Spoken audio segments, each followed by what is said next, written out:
Assalamualaikum warahmatullahi wabarakatuh. Jumpa lagi dengan saya Aldi di channel Mereka Ada. Dimanapun kalian berada, saya doakan semoga kalian dalam kondisi sehat dan selalu diberikan kemudahan dalam menjalankan segala aktivitas. Di kesempatan kali ini saya akan membacakan cerita pendakian dari Mas Ucok kala mereka mendaki ke Gunung Sumbing. Namun sebelum mulai bercerita, pastikan teman-teman sudah support channel Mereka Ada dengan cara menekan tombol subscribe dan menyalakan lonceng notifikasinya, supaya teman-teman gak ketinggalan setiap video yang upload di channel ini. Kalau gitu tanpa banyak basa-basi lagi, mari kita mulai ceritanya.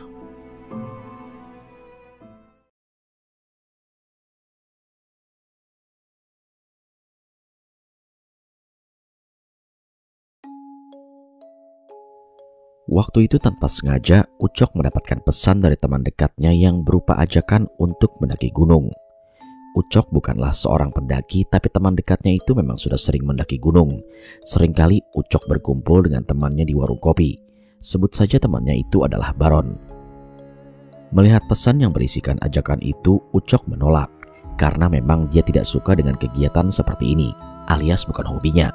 Dia lebih suka menghabiskan waktu kosongnya di warung kopi sambil main game. Selang 1 hari setelah menolak ajakan itu, tanpa sengaja mereka pun bertemu di warung kopi langganan mereka. Dan di warung itu, Baron kembali mengajak Ucok. "Cok, ayolah naik gunung sekali-sekali, biar tahu rasanya mendaki. Seru tahu, Cok." "Ah, enggak, aku orangnya gampang capek." Ada ceweknya loh, Cok." "Hah? Siapa?" "Ratna, kemarin katanya dia mau ikut." Ratna adalah cewek yang dikagumi Ucok, tapi Ucok tidak pernah berani bilang ke Ratna soal itu, karena memang Ucok ini orangnya paling tidak bisa dekat dengan cewek, apalagi cewek yang dia sukai. Bahkan Baron pun tidak tahu kalau sebenarnya dia suka dengan Ratna. Sebenarnya dia orangnya cukup selengean, tapi dia bisa berubah jadi pendiam kalau ada cewek di dekat dia, apalagi cewek yang dia sukai. Mendengar kalau Ratna ingin ikut mendaki, Ucok tanya kapan dan sama siapa saja dia akan pergi mendaki. Baron pun bilang nanti lusa ke Gunung Sumbing bersama teman-temannya Baron dari kota sebelah. Akhirnya Ucok sedikit tertarik dengan ajakan itu. Dia pun bilang kepada Baron, "Gampang lah, nanti kalau aku free aku ikut, besok aku kabarin lagi." Malam harinya Ucok berpikir, gak ada salahnya juga ya kalau ikut Baron mendaki. Hitung-hitung buat cari pengalaman juga. Lalu dia pun menghubungi Baron untuk memberitahukannya kalau dia mau ikut mendaki, tapi dengan syarat dia tidak mau berkendara sendiri, alias minta dibonceng dengan Baron. Akhirnya deal dan Baron pun menerima syarat itu karena kebetulan dari rumah rencananya Baron akan berkendara sendiri kalau Ucok tidak ikut. Baron pun meminta kepada Ucok untuk membawa baju ganti, selimut tebal dan jaket tebal saja, karena keperluan lainnya sudah dicukupi oleh Baron dan teman dari kota sebelah. Singkat cerita, di balik hari pemberangkatan, pagi itu Ucok dan Baron berangkat dari tempat tinggalnya yang ada di Yogyakarta, menuju ke Magelang ke tempat temannya Baron itu untuk berkumpul. Di perjalanan menuju Magelang, Ucok bertanya kepada Baron, "Ron, katanya mau sama Ratna, mana orangnya?" "Nanti ketemu di Magelang, aku udah janjian ketemu di sana." Tempat tinggal Ratna memang di Yogyakarta, tapi dia tinggal di Magelang untuk bekerja. Setelah menempuh kurang lebih 1 jam perjalanan, sampailah mereka di Magelang di tempat temannya Baron. Di situ sudah terlihat ada 2 orang yang sibuk mempersiapkan peralatan. Melihat kedatangan Baron, temannya itu langsung menyapa. Bro, gimana persiapan?" Aman. Oh iya, aku bawa 1 teman ya, kenalin nih." Ucok pun kemudian mengenalkan dirinya ke mereka yang ada di situ. Sebut saja 2 temannya Baron itu adalah Bayi Haki dan yang satunya lagi adalah Mujib. Setelah berkenalan dengan Ucok, Haki bertanya kepada Baron, "Oh iya, mana? Katanya mau ngajakin cewek." "Dia masih OTW, tinggalnya gak jauh dari sini kok," jawab Baron sambil sibuk membalas chat dari Ratna. Di dalam chat, Ratna memberitahukan kalau dia tidak bisa berangkat pagi ini karena ada pekerjaan mendadak. Bisanya nanti habis zuhur baru berangkat dari kosannya. Itu pun kalau mau nungguin, kalau nggak mau ya nggak apa-apa, dia nggak akan jadi ikut. Baron memberitahukan hal itu kepada teman-temannya, dan yang lainnya pun tidak mempermasalahkan akan hal itu. Lagi pula Gunung Sumbing dengan rumahnya Haki ini tidak terlalu jauh. Kemudian Baron memberitahukan kepada Ratna kalau mereka yang di sini mau nungguin, dan Ratna juga bilang kalau nanti dia akan mengajak satu temannya lagi. Baron pun bertanya lagi kepada Haki. Haki, kalau nambah satu orang lagi, tenda cukup gak? Emang siapa yang mau ikut? Ini ada temannya Ratna katanya.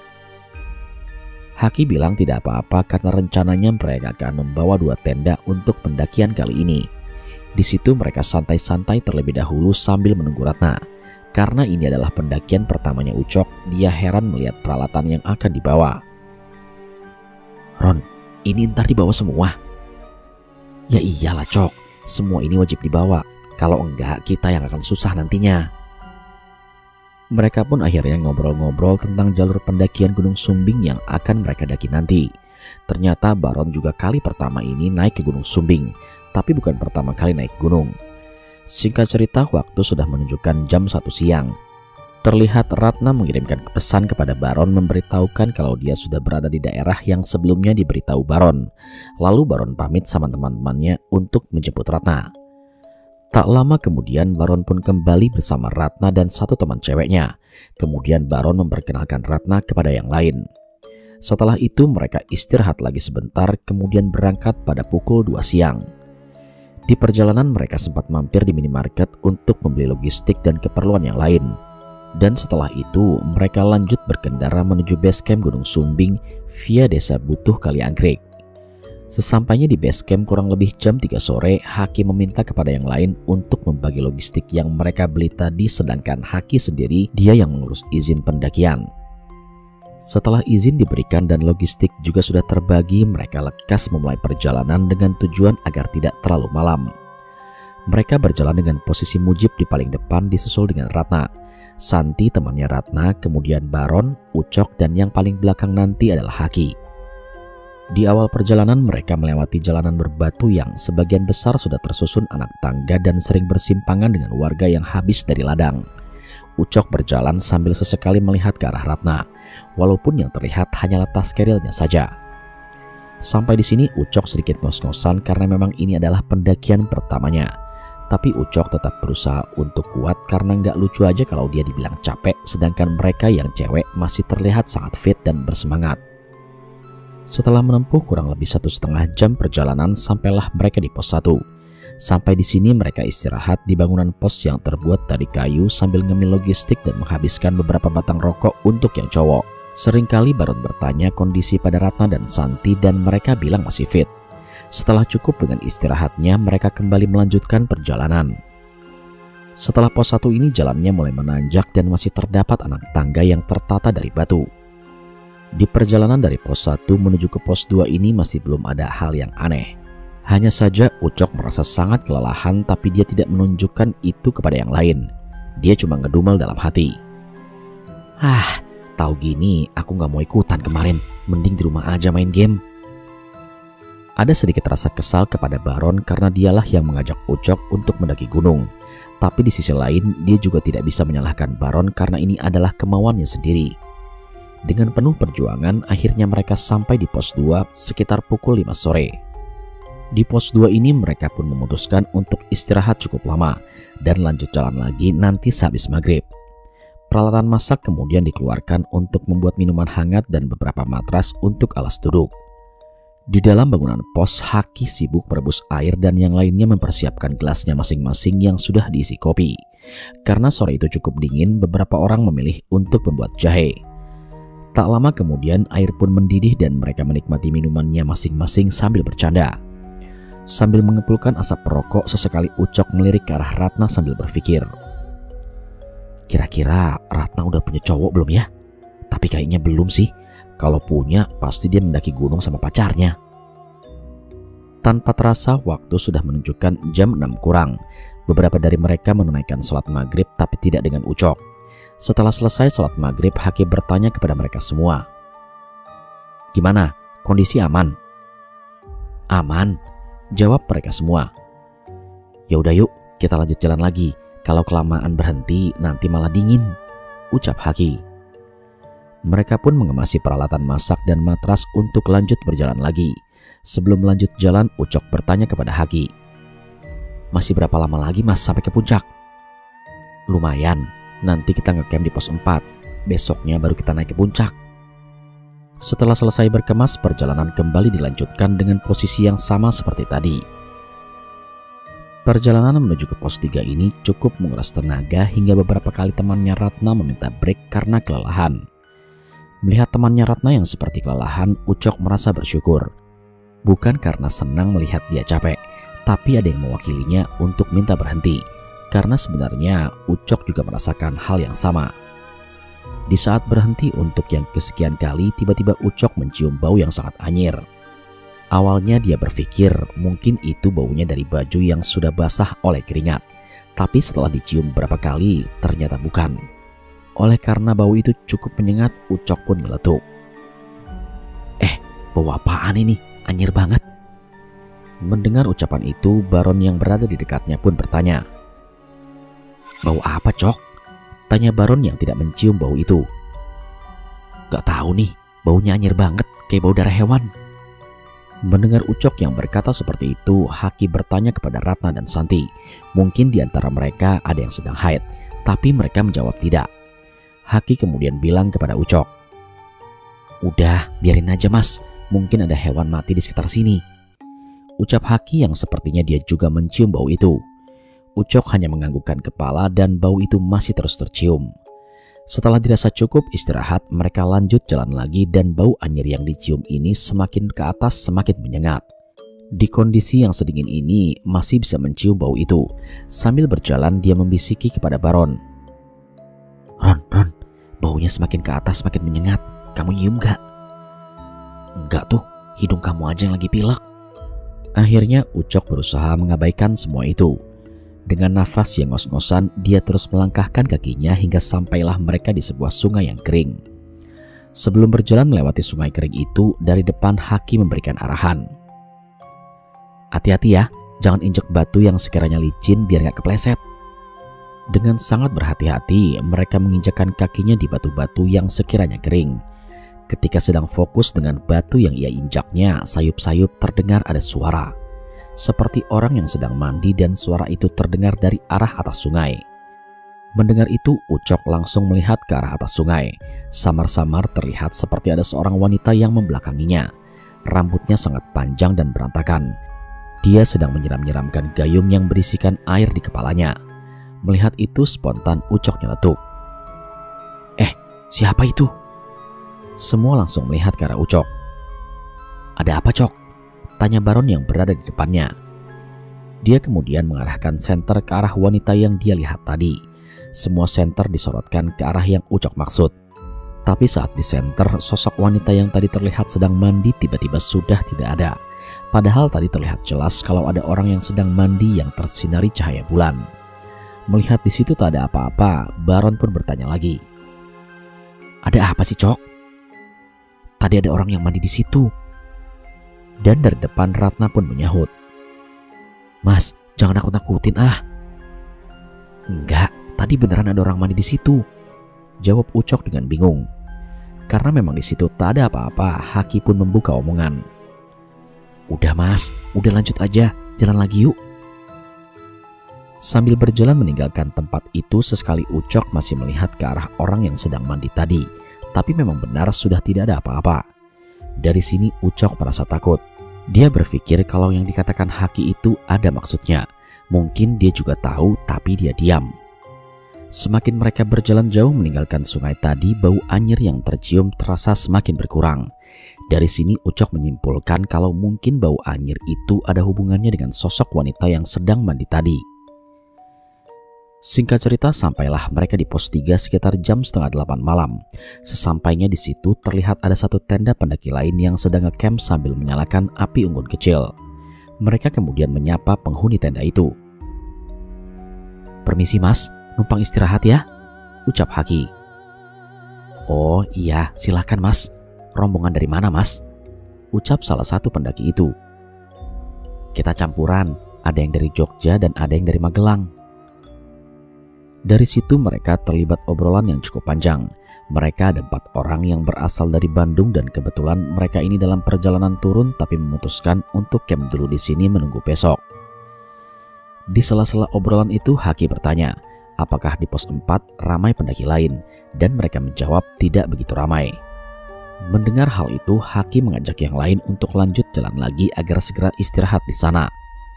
Niat hati ingin mengajak yang lain untuk ngecamp di pos 3, tapi melihat yang lain begitu bersemangat, akhirnya Ucok hanya menurut untuk lanjut jalan lagi ke pos 4. Perjalanan kembali dilanjutkan sekitar pukul 8 malam.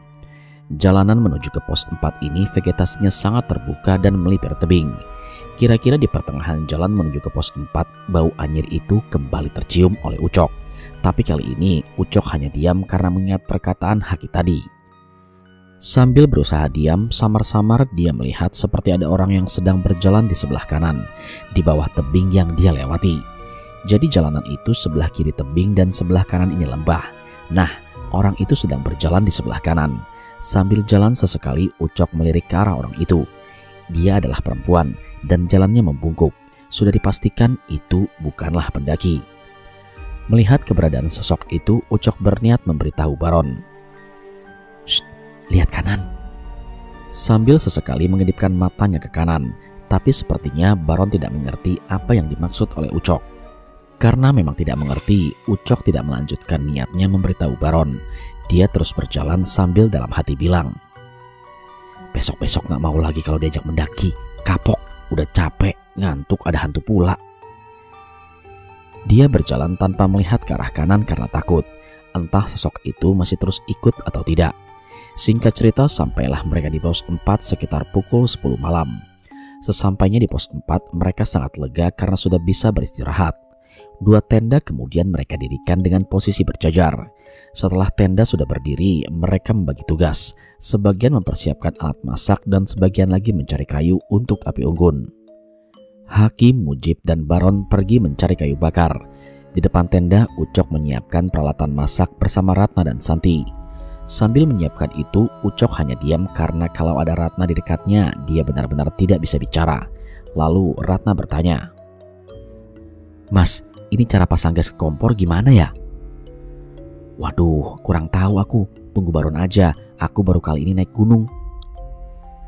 Mendengar Ratna ngomong seperti itu, Ucok deg-degan dan dia dalam hati pun berkata, "Ah, parah banget aku. Kalau aja bisa, pasti aku bantuin masang." Namun yang lebih deg-degan lagi, selain pertanyaan dari Ratna, dari arah jalan turun, Ucok melihat ada seseorang nenek bungkuk yang sedang menatap tajam ke arahnya. Rambutnya panjang dan berantakan, pakaiannya lusuh dan dia membawa tongkat kayu untuk menyangga badannya yang bungkuk. Melihat keberadaan sosok itu, Ucok berusaha untuk tidak takut, walaupun sebenarnya dia ini mau lari.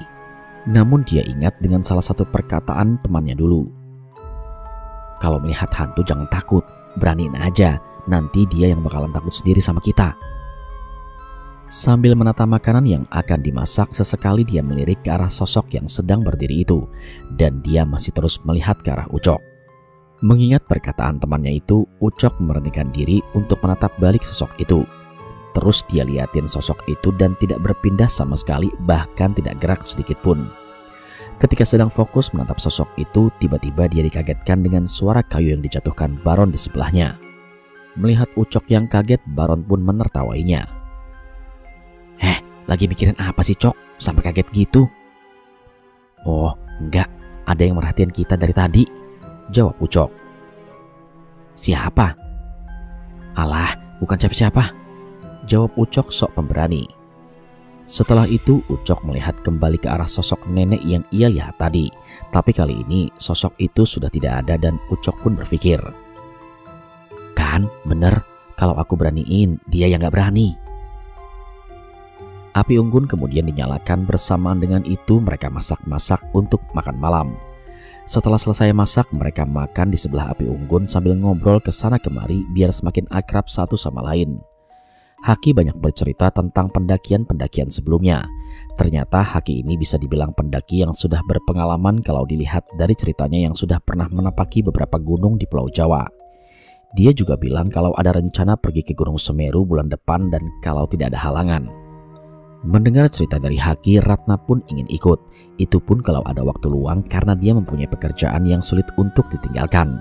Apalagi ke Gunung Semeru, pastinya butuh waktu beberapa hari. Setelah cukup lama ngobrol di depan tenda, tak terasa waktu sudah menunjukkan jam setengah 12 malam. Mereka pun memutuskan untuk masuk tenda dan tidur karena besok mereka masih ada perjalanan menuju puncak Gunung Sumbing.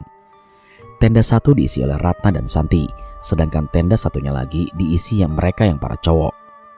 Di dalam tenda, Ucok ini tidak bisa tidur karena sudah kebiasaannya Ucok kalau di rumah suka tidur larut malam untuk nongkrong di warung kopi sambil main game. Dia coba buka HP untuk main game tapi tidak ada sinyal. Lalu dia memutar musik offline yang tersimpan di HP-nya dengan tujuan agar bisa tertidur. Di sela-sela musik yang dia dengarkan, tiba-tiba terdengar ada suara jejak kaki orang yang sedang berjalan di belakang tendanya. Ucok berpikir mungkin itu adalah pendaki yang baru datang atau mungkin pendaki lain yang mau kencing. Tapi suara langkah kaki itu terus terdengar berjalan tanpa henti. Ucok kemudian mematikan musik di HP-nya untuk memastikan suara kaki itu siapa, dan setelah musik dimatikan, suara langkah kaki itu pun berhenti. Ucok pun berpikir, aduh, ini mah bukan orang. Kemudian musik kembali diputar dan Ucok mengabaikan semua itu. Namun tak lama kemudian tiba-tiba ada yang aneh dengan kaki kanan Ucok.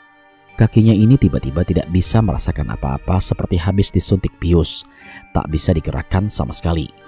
Ucok duduk dari tidurnya untuk melihat keadaan kakinya itu. Beberapa kali dia mencubit betisnya, bahkan sampai memukulinya dengan tangan. Tapi tak terasa apapun alias mati rasa. Dia kemudian menaikkan celananya hingga ke lutut. Dan setelah diterangi dengan senter HP, di bagian betisnya terdapat bekas cengkraman tangan yang memerah.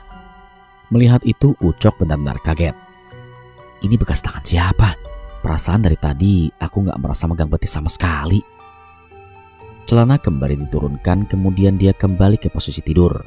Dia menganggap mungkin mati rasa di kakinya ini karena efek suhu dingin, dan bekas tangan itu karena dia tadi memukul-mukuli kakinya hingga meninggalkan bekas itu. Tak lama kemudian terdengar jelas ada suara wanita yang sedang tertawa serak dari sebelah tendanya. Mendengar itu Ucok pun kaget. Ini suara apa lagi sih? Niat hati ingin menengok keluar tapi tidak berani. Di sisi lain kakinya ini mati rasa dan tidak bisa digerakkan sama sekali. Tak lama kemudian terdengar suara Santi berteriak minta tolong. Mendengar itu Ucok segera membangunkan Baron dan yang lainnya. Ron, bangun, Santi minta tolong. Mereka pun bangun dan segera menuju tenda cewek untuk melihat keadaan Santi kecuali Ucok, karena dia masih tidak bisa menggerakkan kakinya. Terlihat Santi ini sedang ketakutan di dalam tenda, dan Ratna dia sedang kejang-kejang sambil tertawa dengan suara yang serak. Ratna kesurupan. Dengan cekatan Hakim meminta kepada temannya untuk memegangi kedua tangan dan kedua kaki Ratna, tapi kekuatan mereka kalah dan tidak mampu memeganginya. Di saat mereka sedang sibuk memberi Ratna bantuan, tiba-tiba seluruh badan Ucok ini merasa sangat berat. Seluruh badannya dingin dan tidak bisa digerakkan sama sekali, seperti membeku.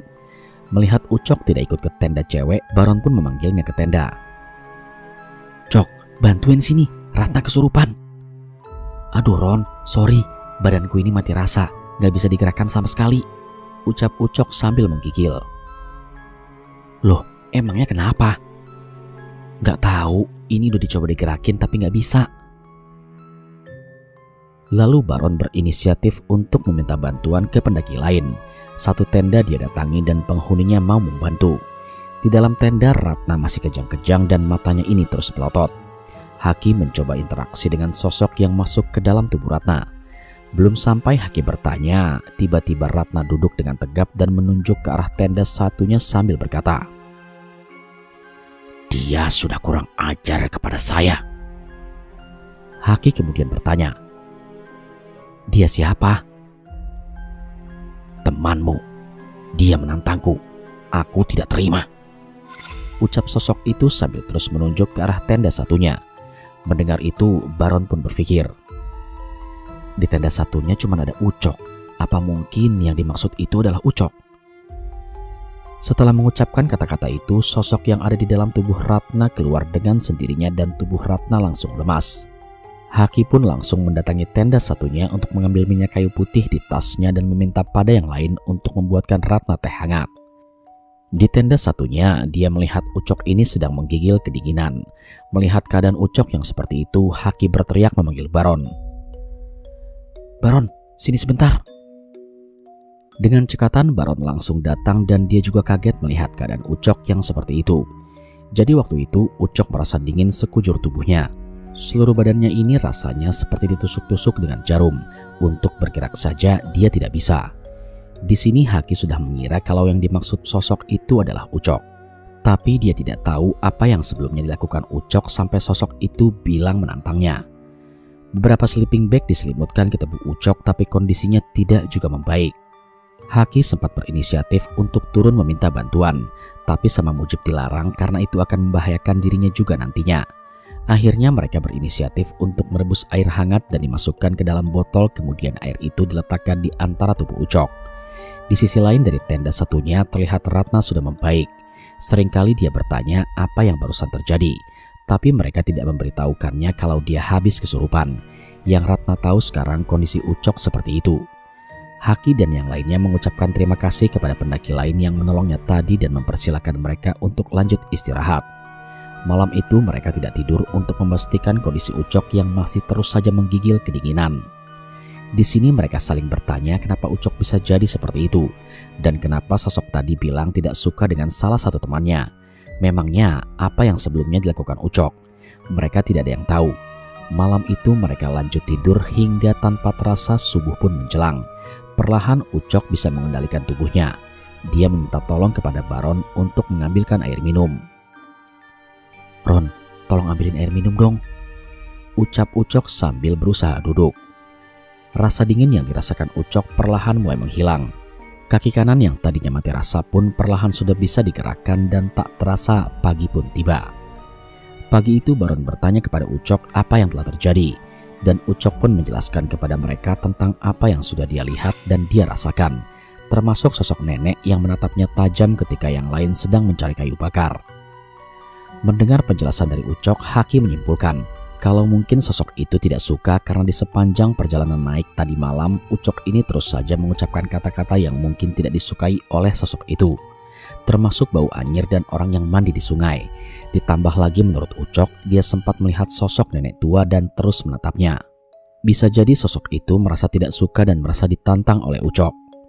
Pagi itu Haki membuat keputusan untuk tidak melanjutkan perjalanan ke puncak. Tapi sebelum mengambil keputusan itu, dia meminta persetujuan kepada teman-temannya. "Kalau kita balik turun aja gimana? Soalnya kondisi Ucok tidak memungkinkan untuk lanjut ke puncak. Next time kalau kita kesini lagi, kapanpun aku bakal antar ke puncak."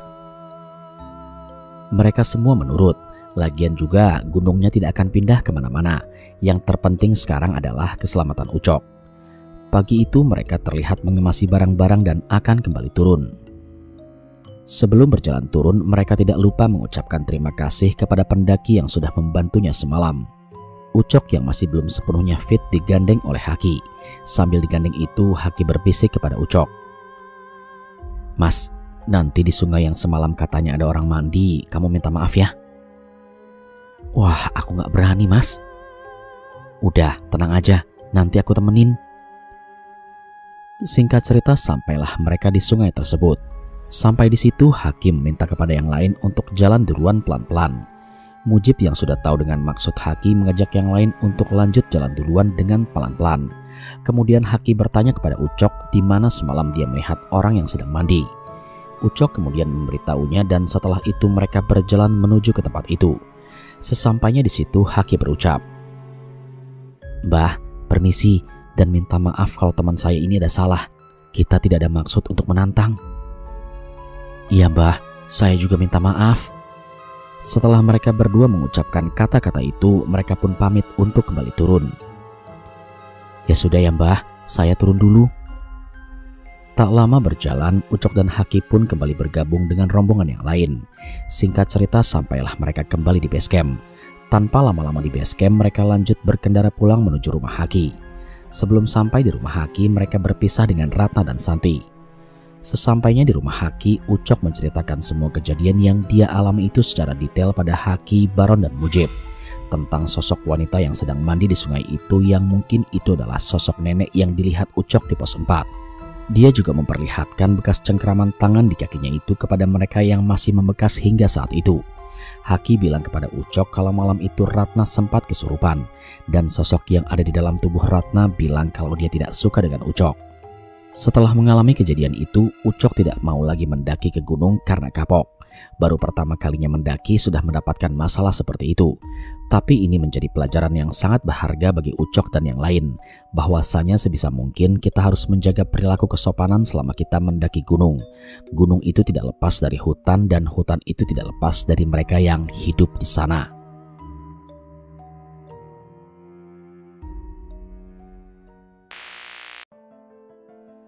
Sekian cerita pada kesempatan kali ini. Semoga dari cerita tersebut dapat kita ambil sisi positifnya.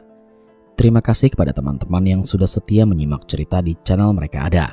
Pastikan teman-teman support channel Mereka Ada dengan cara menekan tombol subscribe dan menyalakan lonceng notifikasinya, supaya teman-teman gak ketinggalan setiap video yang upload di channel ini.